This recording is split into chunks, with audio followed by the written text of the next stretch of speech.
You have not seen me pissed off like I will likely be as pissed off as I am today. The Suns traded Kevin Durant for what I was joking and being a Capri Sun and a bag of chips for dinner. Well, that's all you got. The gloves are off on this Suns team. Kevin Durant is gone. Let's talk about it. Next. The Ben Garcia Show. Yeah. Woo. Best show in the land. Yup. Listen. Come and get your information from Ben Garcia. Get the latest on your quarterback, running backs, and receivers. Tune in, so any other show you don't need them. Any news that he giving out, please just believe him. Giving out the latest prediction and top-notch analysis. Wanna hear the truth, better have thick skin like calluses. The latest move that your team just made can be damaging. The dudes ain't speaking no facts, they just be rambling. Lights, camera, action, turn on the show, go get the cameraman. Yeah. Lights, camera, action, turn on the show, go get the cameraman. The Ben Garcia Show. What is up, guys? Welcome into yet another edition of the Ben Garcia Show. Not a special edition of the Ben Garcia Show, but a Ben Garcia Show where we are going to focus pretty much solely on the, not pretty much, we're going to focus solely on the Kevin Durant trade this morning. There's a lot of things to get into. We got to get into Dillon Brooks, Jalen Green as players, the number 10 pick, Kevin Durant's comments towards fans, and Mat Ishbia as well. Normally, sometimes I bounce around in terms of topics within a topic, but we have a lot of things to get into today when we talk about all things Kevin Durant. So do me a favor, before we get started, don't forget to like, share, subscribe, or potentially tell a friend about the Ben Garcia Show. You guys have been doing that in bunches recently. The viewership, the likes, the shares, you guys are making this worth my while. So with that being the case, I have to be the person that holds up my end of the bargain. So please like, share, subscribe, or tell a friend about the Ben Garcia Show. Or do me a favor, follow me on all social media platforms at Ben Garcia Show. On X, we are closing in on 1,000 followers, and that shot up very quickly. So thank you for that. TikTok's doing amazing. Instagram, YouTube, everything is doing well here on the Ben Garcia Show. So please follow me on all social media platforms at Ben Garcia Show and tell me why you love me. Tell me why you hate me. That is enough blabbering. The intros that we always do every morning. Let's talk about this Kevin Durant trade. Let's start with the trade itself. This is an abomination of a trade. Simply an abomination of a trade. People will say things like, well, what did you think you were going to get? Well, I mean, I thought I was going to get Jabari Smith Jr. potentially, maybe 2 first-round picks. Everyone out there who told me the Suns were going to get less for Kevin Durant, not more, and I agreed with that to an extent. I didn't think Jabari Smith Jr. and Dillon Brooks were going to be considered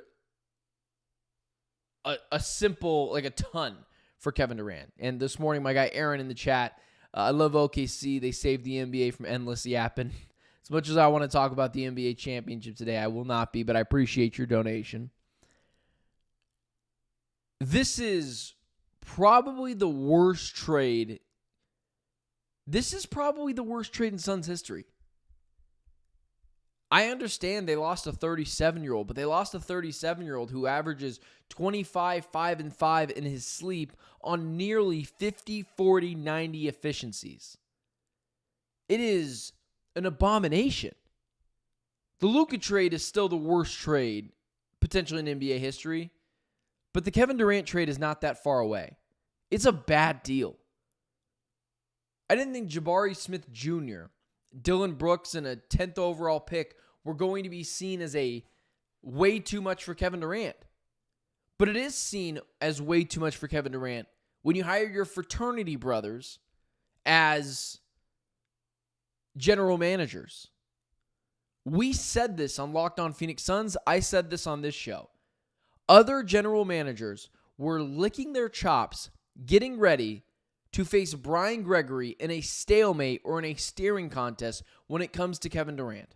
Now, also, I can't blame it all on Brian Gregory because we know who facilitated this deal. And that was none other than Matt Ishbia. And we're going to get to Matt Ishbia later in the show. Kevin Durant, I don't care. Or I guess I should say, This is an abomination of a deal. And Kevin Durant, I do not care that he is 37 years old, because Kevin Durant averages 25, 5 and 5 in his sleep on nearly 50, 40, 90 efficiencies. No one on this show is asking for Stephon Castle, a first-round pick, and Devin Vassell and Harrison Barnes. We were asking for Jabari Smith Jr., the number 10 pick, Dillon Brooks, maybe. We didn't even want Dillon Brooks. We were looking for Jabari Smith Jr., salary filler, and the number 10 overall pick. The Suns utterly failed. I don't care what you think about Jalen Green. The statistics tell me, especially the advanced analytics, he ain't that good of a player. Empty calories. The Rockets statistically were better with him off the floor than him on the floor. And you got that guy? He is starting a contract this year that hasn't even kicked in yet, which is $30+ million a year. That was seen as an abomination of a contract, and it still is. I couldn't care less about Jalen Green's ability to get 20 points with the Houston Rockets, the 2 seed in the West, if he does it incredibly inefficient.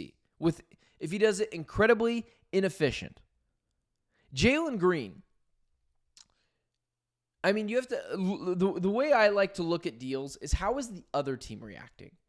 Even though the Lakers lost Max Christie and Anthony Davis, Lakers fans were still a little upset about it because they knew how much those guys meant to their teams.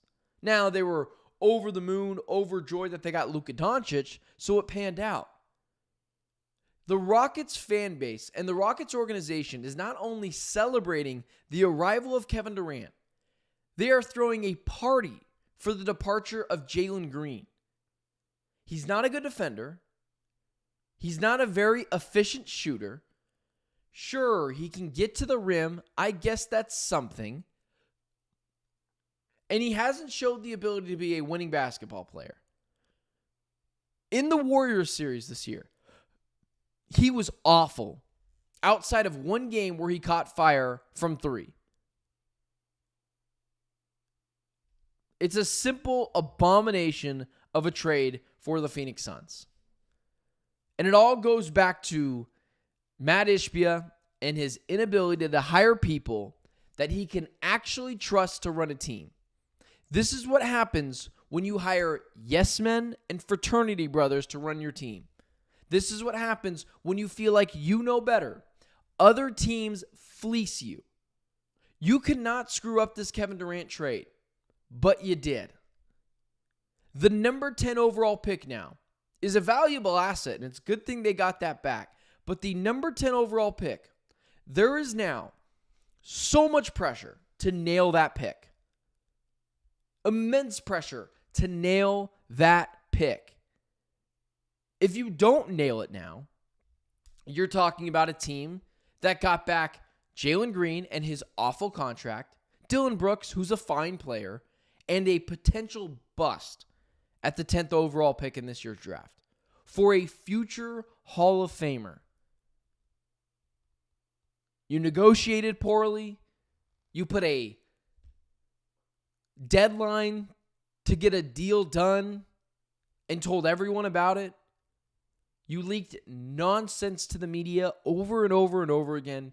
You lied to teams about Kevin Durant's interest in coming to their team.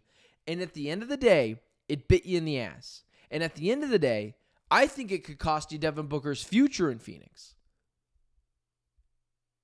There had to be a better deal out there. Hell, you might as well take the Raptors offer for Kevin Durant. At least you had the 9th overall pick and not the 10th. I'm not a big fan of Jakob Poeltl or Emmanuel Quickley or RJ Barrett or whoever they were going to get back. But at least you would have had the 9th overall pick. This is a terrible deal. I cannot sugarcoat it. It's a terrible deal. Hey, listen, my other guy, Ivan in the chat, I'm satisfied with this trade. Both are solid players. Let's make some moves and keep improving. What moves are you going to make? And I don't mean that towards you. They're still in the second apron. They didn't get any salary cap relief. Jalen Green's contract is fully guaranteed over the next 3 years. $100+ million. Dillon Brooks as well over the next couple years. Completely, no salary cap relief there. The number 10 pick, yeah. I already said I liked that. But the number 10 overall pick was never the cornerstone of a trade for Kevin Durant. We talked about getting back Jabari Smith Jr. or Rob Dillingham or Khalil Ware. And you brought back Jalen Green and his horrendous contract and his inefficiencies shooting the basketball and his defensive struggles. I can't believe that this got through the Suns front office. At that point, I would have held Durant hostage, kept him in Phoenix, and see what I could get at the trade deadline. Because there's no way you couldn't have gotten this exact same deal at the trade deadline. There's no way. There's absolutely no way. This is such a bad deal. It turns out other teams didn't even put in offers. Allegedly, according to Gambo, the San Antonio Spurs didn't even put an offer on the table for Kevin Durant. That's how bad of negotiating the Suns did at this. So, let me switch gears to this. Jalen Green, there might be some untapped potential there. I'm not going to continue to ring the bells of the Suns getting fleeced in a deal, which they absolutely did, and tell you Jalen Green sucks. Jalen Green is a poor man's Bradley Beal right now. Bradley Beal at his prime. Bradley Beal, 30 points a game, All-NBA player. Very good player. But right now, Jalen Green is that version of Bradley Beal's. He's a poor man of that. He's a poor man's prime Bradley Beal. He can get to the cup at will. He can shoot the ball somewhat effectively. He doesn't play any defense.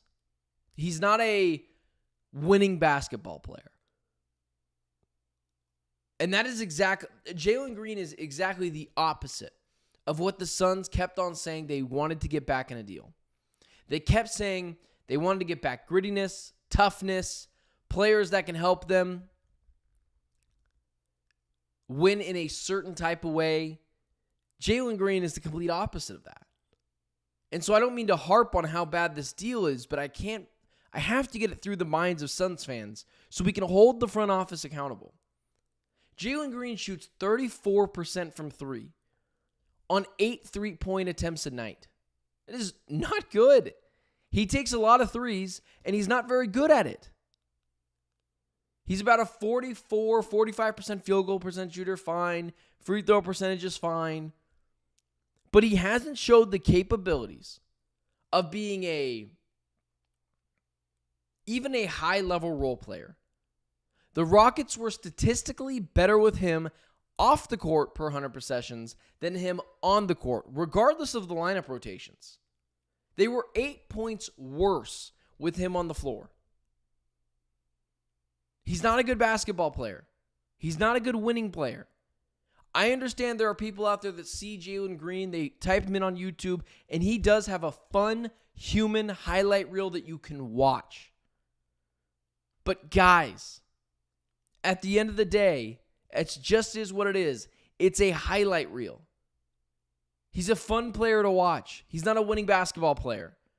Hence the fact that he was their leading scorer this year with the Houston Rockets. And the second they asked him to be a capable scorer in the playoffs where it actually matters, he wet the bed. He had one game where he had 38 points, and that was it. Outside of that, it was inefficiency, and it wasn't him playing winning basketball. And in that Game 6 game, I think it was, he got hot from three-point land. Sometimes he does that.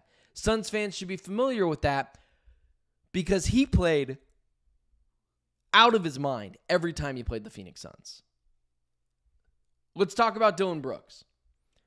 If you told me I was getting Dillon Brooks back in a deal, and you just said, I'm sorry, let me make another point on Jalen Green really quickly. Let me not skim past this. I'll get to Dillon Brooks in just a second.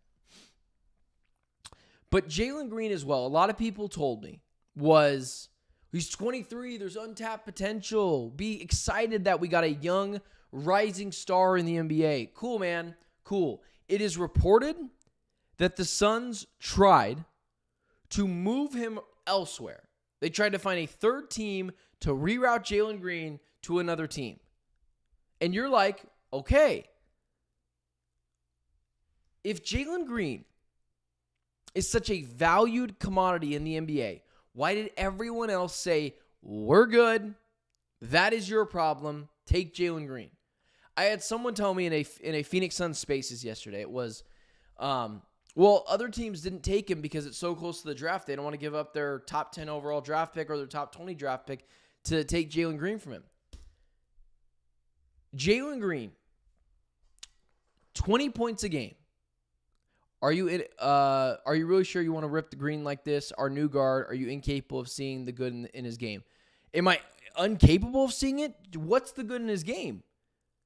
Jalen Green might be a fine player elsewhere. The fit here sucks. One of the issues with the Phoenix Suns was the redundancy in this team.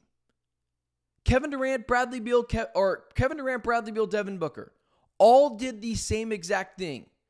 The mid-range assassins, and they all played defensive pretty poorly outside of Kevin Durant. The biggest problem with this Suns team was the redundancy in their offense and especially in their defense. So what did the Suns do? Go get another player who is redundant to Bradley Beal and Devin Booker and does it worse than their star player in Devin Booker. I'm not going after Arthur because, I don't want to say, he's incapable of, saying stats, like whatever. Like, I don't want to do that. I don't rip people for having an opinion. I'm just simply responding to this and meaning like, what are you talking about? Why did the Rockets just watched the Kings trade away Tyrese Halliburton for Domantas Sabonis, a young up-and-coming player for a current star. The Oklahoma City Thunder traded Paul George for Shai Gilgeous-Alexander. Both of those things blew up in both those teams' faces. And they still gladly traded Jalen Green, right? 20 points a game on the number 2 seed for Kevin Durant. Because they're not worried about Jalen Green evolving into something else. He's a bad defender. He's an inefficient three-point shooter. And on the 2 seed last year, he should have been better. I'm sorry, guys. With $30 million left, with $30 million a year, up to $108 million total on his deal, it's not a good deal, guys. The Rockets are celebrating the departure of Jalen Green, along with the arrival of Kevin Durant. No one else wanted Jalen Green. The Suns didn't want Jalen Green, but they had to take him back. Well, they didn't have to, but they felt like they had to take him back because no one else would take him. And not only that, it's a good point by Mark in the chat. The Suns got smaller when they traded Kevin Durant. They were already a small team. And now you're talking about a team with a bunch of shooting guards. Listen, you could go somewhere else if you want to and go figure out how great the Suns are and sunshine and rainbows and the front office is great and the players are great and the Suns are going to be so much fun to watch next year. That last part might be true, but what I'm not going to do is I'm not going to lie to you. I've built my audience on being honest and authentic. I'm not going to sit here and tell you how great a bleep sandwich is and tell you to eat it and smile on your face. Because it ain't great, guys. It truly is just not great right now. Let's move over to Dillon Brooks. We got a long... I'm not closing the show at the 25-minute mark today. We're going to go a little bit longer. Dillon Brooks, and I'll be a little bit shorter with him. If you told me I was getting him back in a deal, it's not like Jalen Green who him being a part of a deal is an abomination for the Phoenix Suns. Jalen Green doesn't fit here. And like he might have this untapped potential that like my guy Arthur in the chat is saying, and that's totally fair, right? But there's no way he's going to find that tap potential on this team because we already have what he does. Maybe one day he becomes Devin Booker the scorer. We already have Devin Booker. It's a terrible match. It's a terrible fit, and the contract is terrible for the Phoenix Suns. Dillon Brooks, pretty good contract actually, in my opinion. Shoots the three ball really, really well. Pretty good defender. Like he's not locked down, but he's a good defender. And he brings a toughness and edge to this team. Dillon Brooks, it's not fair to rip because he does bring what I think the Phoenix Suns want, which is good three-point shooting, good defender, and the ability to punch someone in the face and then laugh at them in the face for it. I like that edge that Dillon Brooks brings to this team. It's going to be a little bit shorter of a synopsis on Dillon Brooks, but it is true. Dillon Brooks, the enforcer, a little bit of edge. Someone touches Devin Booker, he's going to go over and shove someone. The Suns needed a player that is going to get thrown out of a couple of games this year. I'm totally okay with that.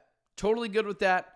I like getting Dillon Brooks here. He fits the culture, defensive-minded guy, shoots the three ball at a nearly 40% clip. The one thing about that three ball is that I would worry about is Dillon Brooks, he shot 30 and 32% in his final years in Memphis from three, and it was like one of the reasons why he got moved on from the Grizzlies. He was shooting the ball too much. Like he was getting like the Devin Booker green light for some reason, and Taylor Jenkins never checked him and said, dude, you got to stop this. He shot them out of games sometimes. And he shows up in Houston and shoots the ball like really effectively. So part of it is, which guy are you? Are you Memphis? Or are you Houston Rockets Dillon Brooks from three? So that kind of worries me a little bit. But outside of that, like if he can be a 35% three-point shooter, 36% three-point shooter on 5 attempts a game, I like Dillon Brooks. The issue is, when you talk about him being one of the centerpieces in the Kevin Durant deal, you're like, what the hell is this? And that's why it all comes down to, what the hell is this? I like the idea of Dillon Brooks being a being a player that you can trust in those kind of moments, being a player who is just good for this team overall. Just when you talk about him being a part of a Kevin Durant deal, it all kind of crumbles. And for that reason, I can't get super high on what the Suns got back in Dillon Brooks. Good player, defensively, stout. I think the most important thing that I love about Dillon Brooks on this team is he brings a little bit of attitude. He'll swing on someone. NBA style swinging, which is really just shoving, but it's an enforcer, someone that will help protect Devin Booker, loyal to your team to a fault, to where it's annoying almost. The Suns needed that here in Phoenix. Kevin Durant had none of that. Devin Booker had none of that. It was infectious. They were a bunch of skinny jeans and, pop music team. Dillon Brooks brings that edge, and I like that. So as much as I absolutely hate the Jalen Green edition, like hate, and if that comes back to bite me in the ass, great. I don't hate Jalen Green, the player. I hate the acquisition and the fit in Phoenix. I love the acquisition, and I love the fit of Dillon Brooks in Phoenix. And then the 10th overall pick. We'll get to this again tomorrow. I'll give you guys my top 3 players who I want the Suns to draft either tomorrow or Wednesday. We'll go through that then. But I really like the 10th overall pick. That is a valuable asset. However, and this is a big however, you put so much pressure on yourself that you have to nail this pick. So much pressure. You don't have to hit a home run. You don't have to find the next Devin Booker. That'd be nice, and that would save you from NBA purgatory. But you do have to find a valuable, if we're talking in baseball terms, hit a double, right? Get a guy that can play in this league for a very long time. Before I was talking about shoot for the stars. Get a guy with the high ceiling and hopefully it pans out.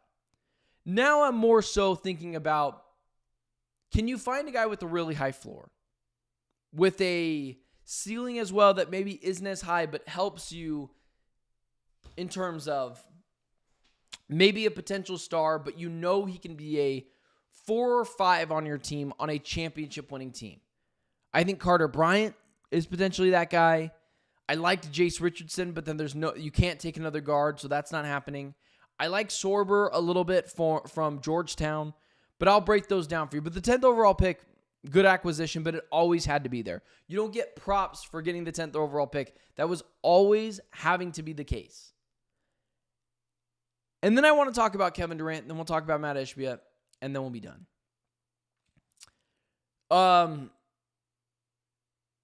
What perfectly encapsulates Kevin Durant is, the other day I had Espo on my show. I was on Saturday. Did really well. I appreciate you guys for running the numbers up on that. But I think it did like 2,500 views for the full length video. So I appreciate you guys for doing that. It was a really fun time. I'll try to get someone else on later this week to talk about Dillon Brooks, Jalen Green. I already have a guy for that. But we'll see if I can get that lined up. Let's go here. I'm ready for the Kevin Durant era to be over. Honestly, part of getting fleeced in this deal, you're just like, at least we don't have to deal with Kevin Durant anymore. Kevin Durant, the player, is a top 10 basketball player of all time and is an incredible talent to watch play on your team. He is an absolute unicorn. It almost didn't feel real watching Kevin Durant play basketball. Everything is so smooth. He is so effective. He is mesmerizing to watch play basketball. You cannot have a conversation of the top 10 greatest basketball players of all time and not have Kevin Durant in the conversation. He is a different level of player. You can't tell the story of the NBA without Kevin Durant. With that being said, I had Espo on my show the other day, and we were talking about potential destinations for Kevin Durant. And I had said, Toronto, Minnesota, could he send him somewhere where they don't want? And I tongue-in-cheek said, could they send him to Lithuania for LaMelo Ball? Because LaMelo Ball played in Lithuania. And it was pretty clearly a joke. Kevin Durant saw that video, laughed at the Lithuania thing. He commented on this on Instagram. And I joked back and said, yeah, I hear it's a great time to play basketball this time of year over there, like as a joke. He then told me that is where he goes, that's where they need to send me to cover basketball because Kevin Durant doesn't love my criticisms of him. Yesterday I put out a tweet, and I'm going to basically do the same thing here, that tweet of like, I'm so happy, Kevin Durant, the social media. I am so upset that the player Kevin Durant is gone from the Phoenix Suns. That couldn't be more true. I am so thrilled that the social media personality Kevin Durant is gone. I couldn't stand that when the Suns are on a 6-game, 5-game, 4-game, 3-game losing streak, the season sliding away from them, and all we see is Kevin Durant stirring the pot on social media. I'm thankful the lack of leadership is gone.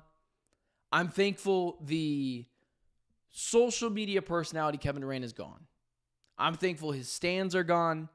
You couldn't have a serious conversation about basketball with them. I'm thankful that player is gone.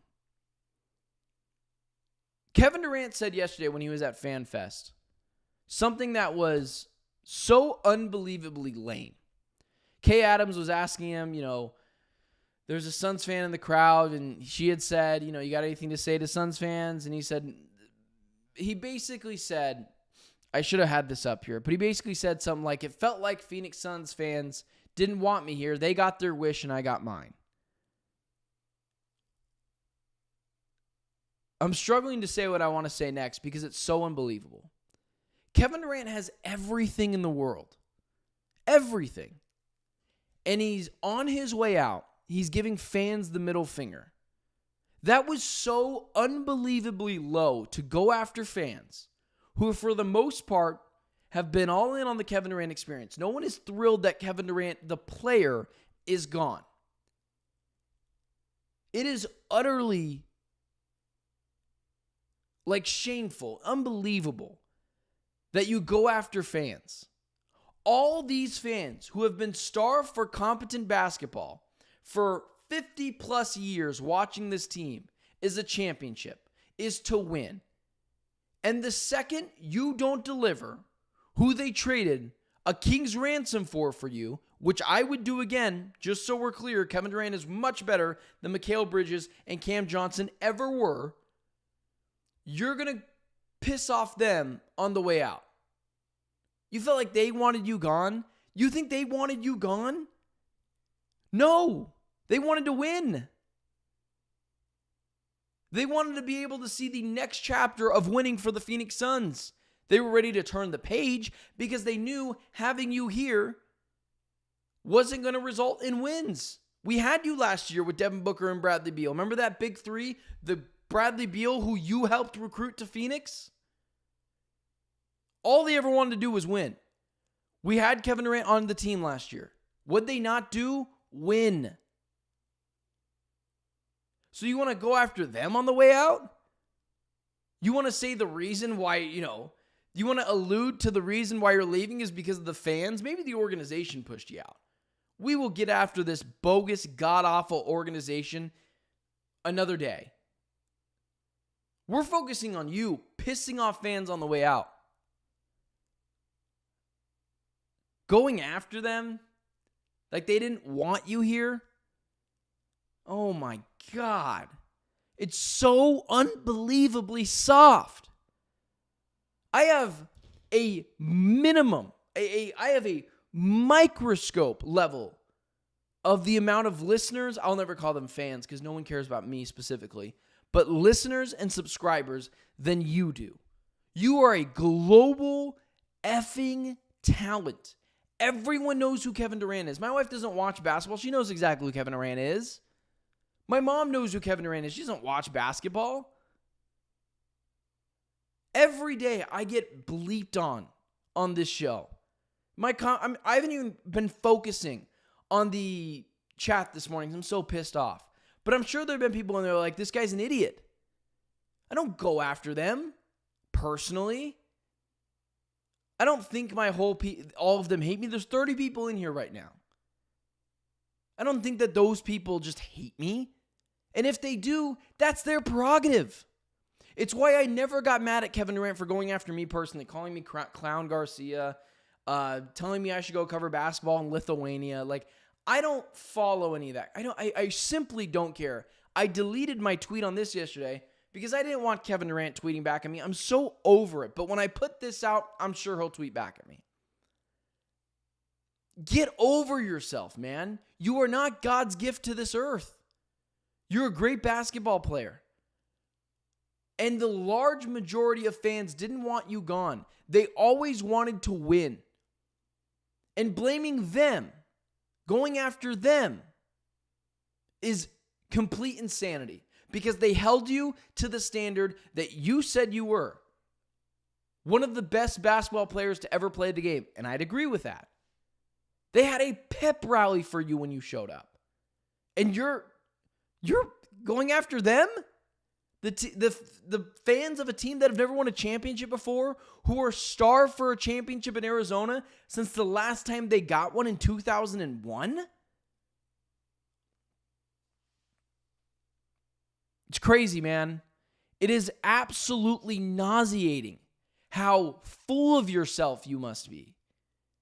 Kevin Durant, the player, is an otherworldly talent.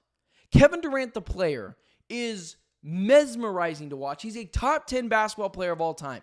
Kevin Durant, the personality, God, I'm so over it. The one thing that makes this stuff somewhat easy to stomach, bringing back Jalen Green, who's a horrendous contract and a player that's probably not going to fit with this team. And only getting back on top of that is Dillon Brooks and the number 10 overall pick is like, at least we're done with the Kevin Durant stands, and at least we're done with Kevin Durant's constant, I don't know, finger pointing or constant, pity party for himself.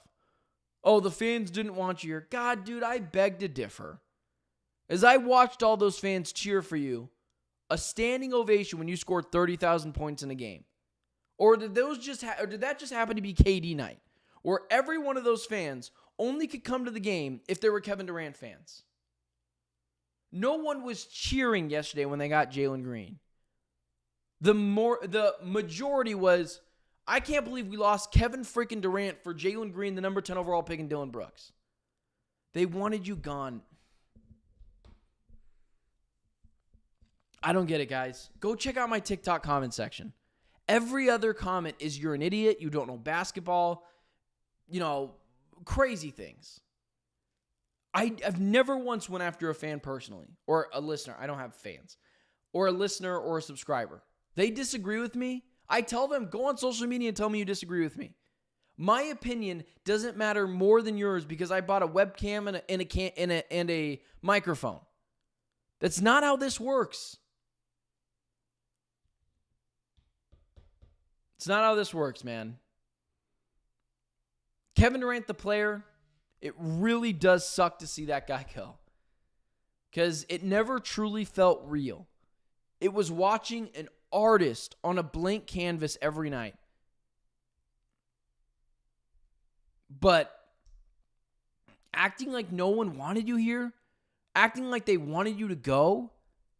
I saw them all cheer for you. All, 15,000 some odd fans at the arena when you scored 30,000 points. I watched them throw a pep rally for you. Like something I had never seen before. When you were introduced here in Phoenix. You want to know why they were frustrated the season went how it went? Because you said at your pep rally, I'm one of the best basketball players of all time. And that is true. And still, the team was awful this year. Over the last 2 seasons, you failed. And shifting that blame onto fans, maybe I heard him wrong, man. I hope I did. It's crazy.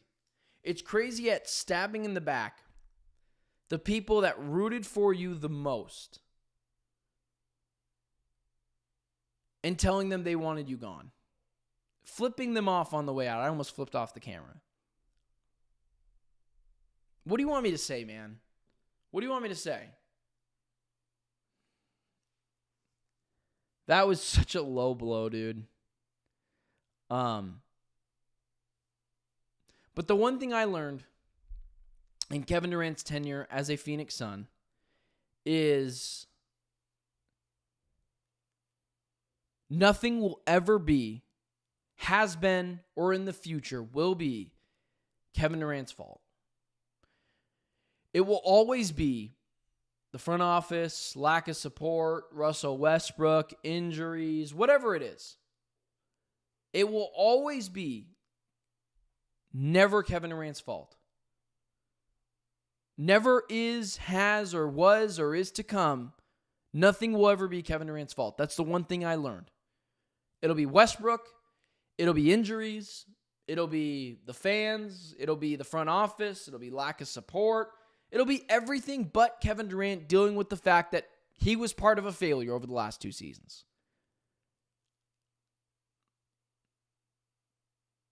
I saw someone else say that the Suns fans pushed out Kevin Durant. How soft could you be? I've got a fraction, and a fraction of a fraction, a fraction of that fraction of subscribers, listeners to the Ben Garcia Show.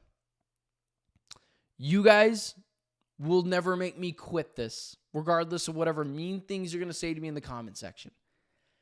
I don't care. I have a wife. I've got other things in my life. that mean more to me than this. I do this because I enjoy it, and I do this because I think you guys like raw, unfiltered analysis. I say what I say, and I don't care if you come after me. In fact, I encourage that. Going after fans on the way out is so low. God, it's so low. The main culprit of all of this, though, is Matt Ishbia. This will be the last thing I have to talk about. We've went 40 minutes. I've went so far long, but I told you guys I was pissed off today. Matt Ishbia is the main culprit of all this. Matt Ishbia is a perfect example of what happens when you surround yourself as an owner in the NBA with yes men. Matt Ishbia has so much money. No one wants to piss the guy off. Everyone wants to be in good graces. Well, the gloves are off on Matt Ishbia now. After the deal that you made, this all comes down on you. If and when it directly affects the future of Devin Booker, this is on Mat Ishbia. I have been very fair about my criticism of Ishbia. I said the seasons itself were a 50-50 shared failure. This trade is a 100-0 failure, and it all falls on one person, Matt Ishbia. Because you've lied to the fans. You've went up to the podium and told them you were going to do something and did something else. Told us Josh Bartlestein was not going to be a part of the operation anymore. He most certainly is. Bob Myers was available. You went and got your fraternity brother in Brian Gregory, who is the most forgettable and uninspiring person I've ever heard talk. And you talked a big game. You leaked negotiations. And you got back mostly nothing for Kevin Durant. You were a perfect example of what happens when you hire yes men and not businessmen to run a team. You think anyone stood up in that room and told Ishbia, I don't know if we should do Jalen Green? Someone tells me Josh Bartlestein isn't doing that. They're massaging his ego, and this needs to be a wake-up call, finally, for Matt Ishbia. Because he is surrounded by nothing but yes men. Brian Gregory, Josh Bartlestein. It has turned into the Phoenix Suns Spartans. It wouldn't shock me on Wednesday if they take Jace Richardson. Certainly would not surprise me. And it would suck. But you have been doing business the wrong way. You tried to trade Kevin Durant behind his back. And now you got back Stu Gotts for him. You negotiated poorly. You spearheaded this thing. You hired friends and family to run this operation. And now the Suns are officially a dysfunctional organization because of you. This is a solely Matt Ishbia failure here. Not a Devin Booker, not a Brian Gregory, not a Josh Bartlestein. You empowered Gregory and Bartlestein. I'm not blaming the kid for driving the car and crashing it. I'm blaming the adult in the passenger seat who gives the kid the keys and says, drive, kid, I trust you. And that's what you did. Whether Brian Gregory negotiated the deal or you did, it's on you. You got back nothing for Kevin Durant. You got back the 10 overall pick in Dillon Brooks. Cool. You didn't get yourself salary cap relief. You didn't get yourself real win-now players. But at least you got yourself the 10th overall pick. And you might have pissed off one of the biggest superstars in the NBA enough to maybe where he tells other people, don't go to Phoenix. Their owner's a crazy person.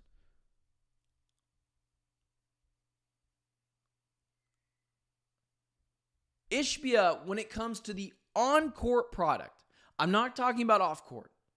I like that he made Suns games free. I like that he made food really cheap and accessible. I like that he put money into the Phoenix Mercury, built them a practice facility, same with the Suns. Those are all really great things. The on-court product, and I'm not talking about Mat Ishbia the person. I'm talking about Mat Ishbia, the on-court product Suns de facto general manager. He has been horrendous at his job. And this falls squarely on him. This could affect you getting stars in the future. Maybe Kevin Durant tells everyone that this place is a clown show and that has real weight to it. Maybe you lose Devin Booker because what you got back wasn't good enough. You didn't get yourself salary cap relief. You got yourself one real win-now player in Dillon Brooks. Jalen Green is a poor man's Bradley Beal. And you are a perfect example of what happens when you surround yourself with yes men.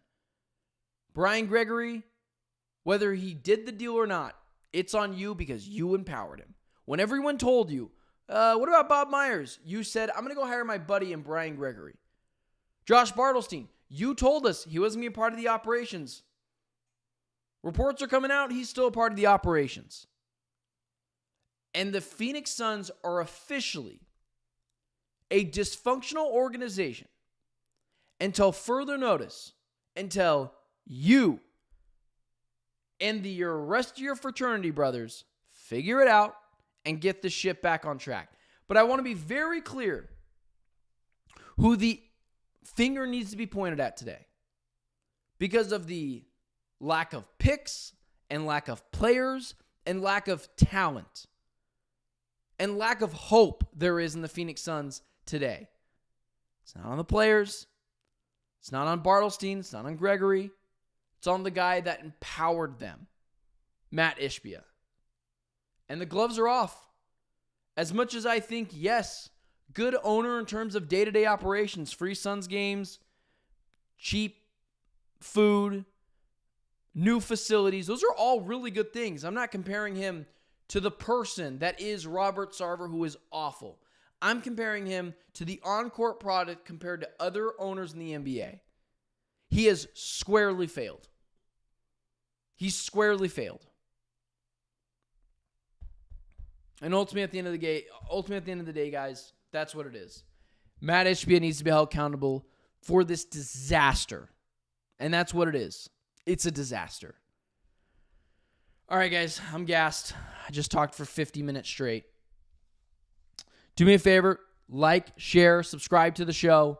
We are live every day at 7 a.m., 10 a.m. Eastern Standard Time, Monday through Thursday. I am here talking all things Arizona sports. Sometimes it's Cardinals, sometimes it's Suns, sometimes it's Diamondbacks, sometimes it's Sun Devils. It's a mix of all four. But today, because of the disaster that was the Phoenix Suns trade, we went all in on the Phoenix Suns. So I'm here every day, 7 a.m., 10 a.m. Eastern Standard Time. Sometimes we start at like 7, 10 a.m. It happens. I'm a one-man show. There's no producer. You're looking at him. Producer, scriptwriter, social media manager, host. I'm right here. So do me a favor, guys. Like, share, and subscribe to the stream. Appreciate you guys being a part. Appreciate you guys being a part of the show. And again, thank you to my guy Aaron at the beginning of the show who super chatted to me earlier today. I really appreciate it. Again, one-man band. Don't forget to like, share, subscribe, and do me a favor, guys. Follow me on all social media platforms at Ben Garcia Show. Unlike Kevin Durant, if you at me, if you DM me, if you go after me in any sort of way, I'm all for it. But follow me on all those social media platforms. Love to have a discussion with you guys, whether it's in DMs, whether it's on Instagram, whether it's just an @ on social media. You telling me how stupid I am. That's okay. I'm not Kevin Durant. I'm not going to get sensitive about it. I appreciate you guys having an opinion. I will see you guys tomorrow at 7 a.m. And until 7 a.m., I'm Benjamin Garcia. And what? It's been the Ben Garcia Show. Thank you guys so much for watching.